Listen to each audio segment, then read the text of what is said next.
मैं समझता हूँ कि फीका था और क्लोज मैचेस ज़्यादा नहीं हुए हैं, टीम्स का जो बहुत ज़्यादा वाइड गैप भी था कईयों का, इसलिए कि वो जैसे 400 अगर स्कोर हो रहा है बैटिंग स्ट्रिप्स के ऊपर तो पहली हाफ में टीम बाहर हो जाती थी रन चेजिंग के हिसाब से।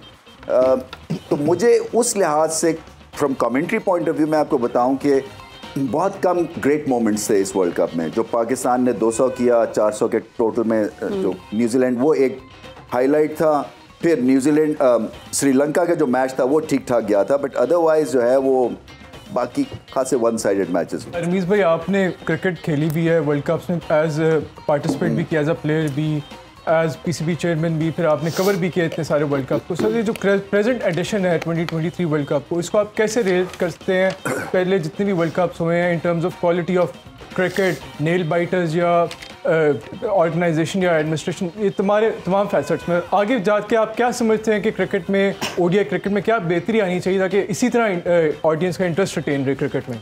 देखिए, मुझे तो कहीं ऐसा भी लगा कि टीम्स ओडीआई क्रिकेट जैसे खेलना भूल गई हैं, क्योंकि इतनी ज़्यादा T20 की इनकी प्रैक्टिस है कि T20 एक तो सर्किट से बाहर हो गई, फैशनेबल नहीं थी, और फिर जैसे कि दबाव के तहत या किसी को ज़बरदस्ती पकड़ के आप ओडीआई क्रिकेट खिलवाइए, मैचेस क्लोज हुए नहीं हैं, तो इसलिए ये फीका सा वर्ल्ड कप था उस लिहाज से। और फिर ऑडियंस की अटेंडेंस भी इतनी कोई ख़ास बड़ी नहीं थी। पाकिस्तान के मैच में था इंटरेस्ट, क्योंकि पाकिस्तान जो है वो सेकंड मोस्ट वॉच टीम है स्टेटिस्टिकली इंडिया में आफ्टर इंडिया, क्योंकि लोगों का इंटरेस्ट रहता है, क्योंकि हमसाया मुल्क है, वो देखते हैं हम कितना डेवलप कर रहे हैं, क्योंकि बहुत सारे लोग इम्प्रेस्ड हैं पाकिस्तान क्रिकेट से। फास्ट बॉलिंग हमेशा जो है वो एक तरह से नरम गरम रही है इंडिया में, सो पाकिस्तान को देख के वो बड़े फैसिनेट होते थे फास्ट बॉलिंग को। अब तो खैर उनका बॉलिंग अटैक बहुत अच्छा हो गया।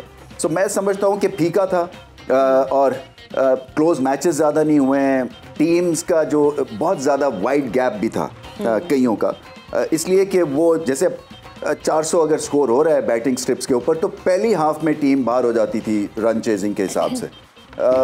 तो मुझे उस लिहाज से from commentary point of view मैं आपको बताऊं कि बहुत कम ग्रेट मोमेंट्स थे इस वर्ल्ड कप में। जो पाकिस्तान ने 200 किया 400 के टोटल में, जो न्यूजीलैंड वो एक हाईलाइट था, फिर न्यूजीलैंड श्रीलंका का जो मैच था वो ठीक ठाक गया था, बट अदरवाइज जो है वो बाकी खासे वन साइडेड मैचेस। देखिए, मुझे अभी कुछ स्टैट्स मेरे जहन से निकला है कि ऑस्ट्रेलिया के 10 प्लेयर्स हैं जो इस ओडीआई में खेल रहे हैं, जो कि टेस्ट मैच भी खेलते हैं, और इंडिया के 8 जी ऐसे तो इसका मतलब ये है कि ये फॉर्मेट में कैपेसिटी है टेस्ट मैच के प्लेयर्स को खिलाने की, कोई लंबा फॉर्मेट है।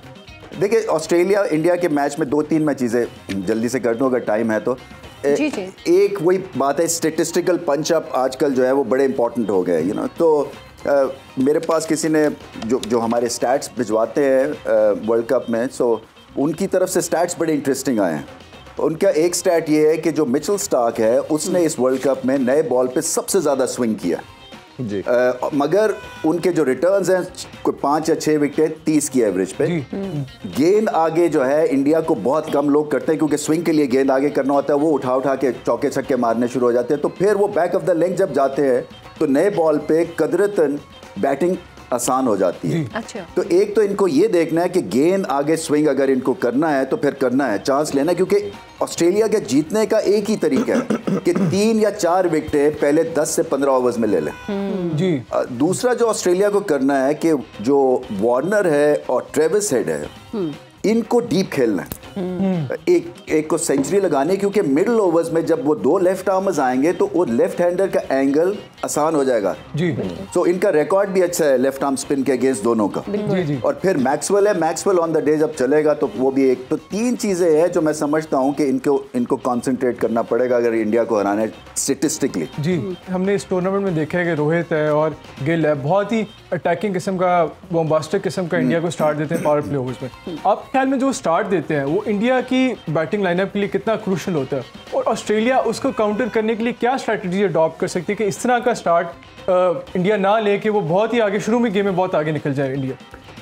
देखिए, ये आउट करना पड़ेगा ऑस्ट्रेलिया को, क्योंकि ये रुकते तो है नहीं, और छक्कों का रिकॉर्ड कायम कर दिया रोहित शर्मा ने वर्ल्ड कप में। शुभमन गिल जो है, ये असल में प्रॉब्लम ये है सारी टीम्स के लिए कि ये फुलझड़ी की तरह 30-40 नहीं करते हैं दोनों, ये फिर लंबी इनिंग्स भी खेलते हैं और मैच पहले ही 15 ओवर्स में एक तरह से वन साइडेड कर देते हैं। देखिए ना, जब 150 लगा देंगे वो 20 ओवर्स में, तो आपके पास बचता ही कुछ नहीं है, जितना मर्जी कम बैक कर लें। सो इनको आउट करना है, और आउट करने के लिए वही बात है, मिचेल स्टार्क, मैं स्टैट्स देख रहा था, अगर 1.8 डिग्रीज पे उनका गेंद स्विंग कर रहा है तो उनको चांस लेना ही लेना है आगे गेंद करके, जैसे शाइन करते हैं, अंदर लेके आए इनको, एंड वो जिसको कहते हैं ना कॉट नैपिंग, क्योंकि शुरू में इनका फुटवर्क नहीं चलता है, तो उसको वहां पे आप कर सकते हैं। और शुभमन गिल का भी देखें, ये शायद प्रेशर में आ जाए, फाइनल खेल रहे हैं, हो सकता है कि अभी भी पिछले मैच में भी वो उनके हैमस्ट्रिंग पुल हो गया था या कोई क्रैम्प्स आए थे, तो वो शायद फुली फिट ना हो। बिल्कुल।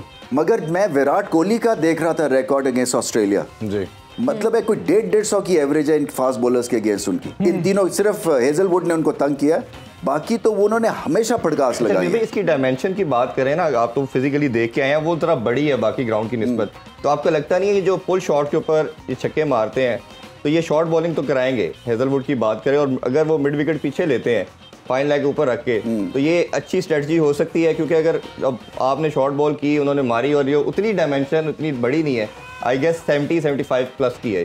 देखिए, जब ये छक्का मारते हैं ना तो क्राउड में जाता है गेंद, ये आजकल के बल्ले भी ऐसे हैं और ये रुकेंगे नहीं। आई थिंक पॉइंट आपका सही है कि जब आपको पता है कि फेंटी पड़नी है तो might as well take a chance, और वो शॉर्ट बॉल के साथ आप फील्ड सेट कर सकते हैं। जो पिच है वो इंटरेस्टिंग था, मैं तस्वीर देख रहा था, वो कमिंस पिच की तस्वीर ले रहे हैं और उन्होंने कहा है कि पिच जो है वो इतना मैटर नहीं करेगी यहाँ पे, ये उनके ऑफिशियल वर्ड्स भी हैं रिगार्डिंग अहमदाबाद की पिच। देखिए, 1.5-1.25 लाख आदमी होगा, सारा रूट करेगा इंडिया के लिए। मैं अभी भी मानता हूँ कि इंडिया अगर 20% कम भी खेलेगा, इवन ऑस्ट्रेलिया है, फिर भी ये फेवरेट्स। अच्छा, कुछ टेक्निकल क्वेश्चन मैं चाहत जी से भी और मीरा जी से भी करना चाहती हूँ। चाहत जी, टाइम आउट क्या?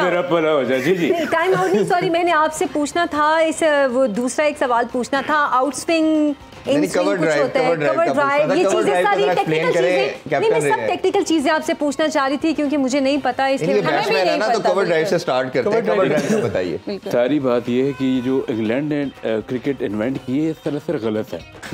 जितने भी प्लेयर आज तक खेल रहे हैं गलत, अब कवर ड्राइव है वो गलत खेलते हैं। अच्छा, कवर ड्राइव असल में बेसिकली दे दो डेमो फिर। ये आप आए, पिच पे खड़े हैं जी जी, वो पिच है वैसे,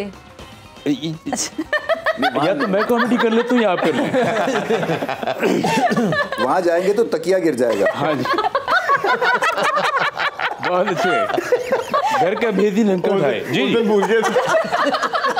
कवर ड्राइव, हमेशा कवर ड्राइव, लड़कों जितने भी नए आने वाले हो, कवर ड्राइव इनकी नहीं सुननी, मेरी सुननी।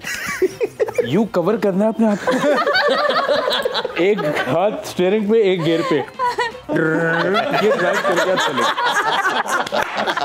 और ये जो स्वीप होती है, स्वीप, ध्यान से यहाँ भी स्वीप करने की जरूरत। ये जो स्वीप है, ये आप 6 बजे करें, ये अच्छा मौजू वक्त होता है, ये स्वीप है। सुबह के 6 या शाम के 6? नहीं, वो रात 12 बजे स्वीप है। वो